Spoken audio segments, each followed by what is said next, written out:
Hakadosh Boker Or Mishna Yomi. Today is going to be Kiddushin, Mishna Daled and Hey.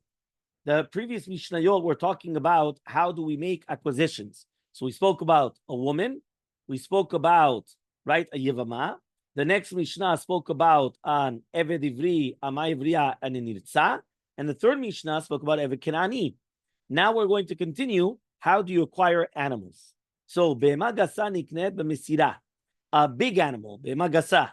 So that is going to be acquired through Mesira, which means the fact that I give it over to someone, right? That's the kinyan of Mesira, that I'm giving it over. So here it says that it could be done through the afsar, which is basically the chevel, right? The rope that it's tied to it, for all those things. So that's going to be with Mesira.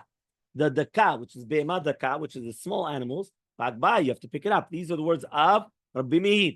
Rabbi Eliezer, right? Sorry, Rabbi Meir and Rabbi Eliezer. Chachamim say no. Be'ema daka nikne b'meshicha. The be'ema daka, you don't have to actually pick it up. You just pull it, right? You pull it towards you. You do meshicha, and that is already going to be enough. Mishna, hey. Okay, so again, since we're talking about now the animals and all these things, now our Mishnah is going to speak about now metaltelin and karka. Okay, so that means again, we spoke about the human beings. We started with a woman, then now we get to metaltelin, movable objects, or in karka and property. So it says the Mishnah, hey, nechasim sheyesh lehem achrayut.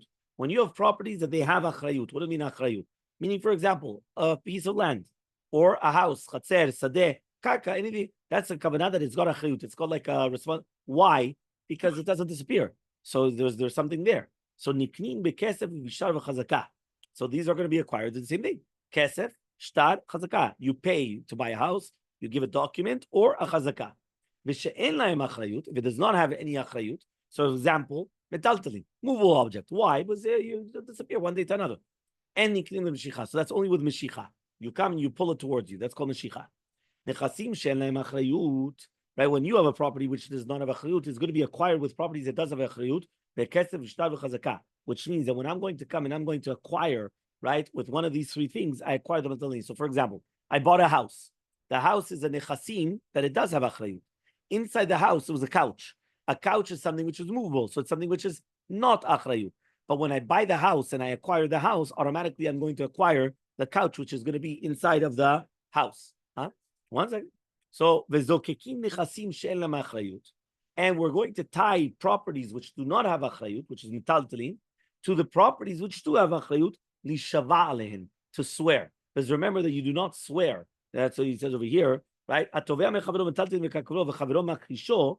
says that nitba is chayav lishava metaltalin.